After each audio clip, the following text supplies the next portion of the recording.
एक मुलगी होती, तिचं लग्न नव्हतं होत. 35वा क्रॉस झालेलं तिला. आत्ताच्यामध्ये चालतं भाई, हं, लोकं हं. मुली जरा नंतर लग्न करतायत. डोक्याने विचार करून सेटल होऊन करिअरमध्ये.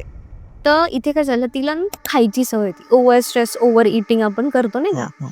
तशी सवय होती आणि तिच्या घरचे काय करायचे तिला, की टाळं लावून ठेवायचे. ओके. म्हणजे तिला पण कधी-कधी हं. आणि जे खायचं प्यायचं सामान आहे. हां. आपण कढीचे डब्बे होते बघ आधीच्या काळाचे नॉर्मल असे, त्यांना कुलूप लावलेले होते. मग ती मग फोन करून सांगत होती, की मला खाऊ नाही देत, मला खूप घाण-घाण बोलतात. तुला कोण लग्न करणार आहे? तुला स्वतःच्या आई-वडील की तुझ्यासोबत कोण लग्न करणार आहे? तुझ्यासोबत कोण संसार करणार आहे? तुझ्यात काहीच नाहीये, म्हणून तुला कोणी पसंत करत नाहीये. तू घरात उपकारासारखी पडली आहेस. खूप घाण. सो तिची मेंटल स्टेट काय असेल? हं.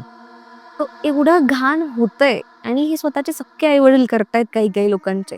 सो तो म्हणतात ना, की आई-वडील देव असतात. हां. मग आपण पण विचार करतो, की आपलं ठीक आहे. पण खरंच आपण तेवढ्या तिथे ठेवलं पाहिजे का अशा लोकांना? असेच नवनवीन व्हिडिओ पाहण्यासाठी बायोमधल्या लिंकला ओपन करा किंवा YouTubeला जाऊन बोलू निवांत पॉडकास्ट सर्च करा.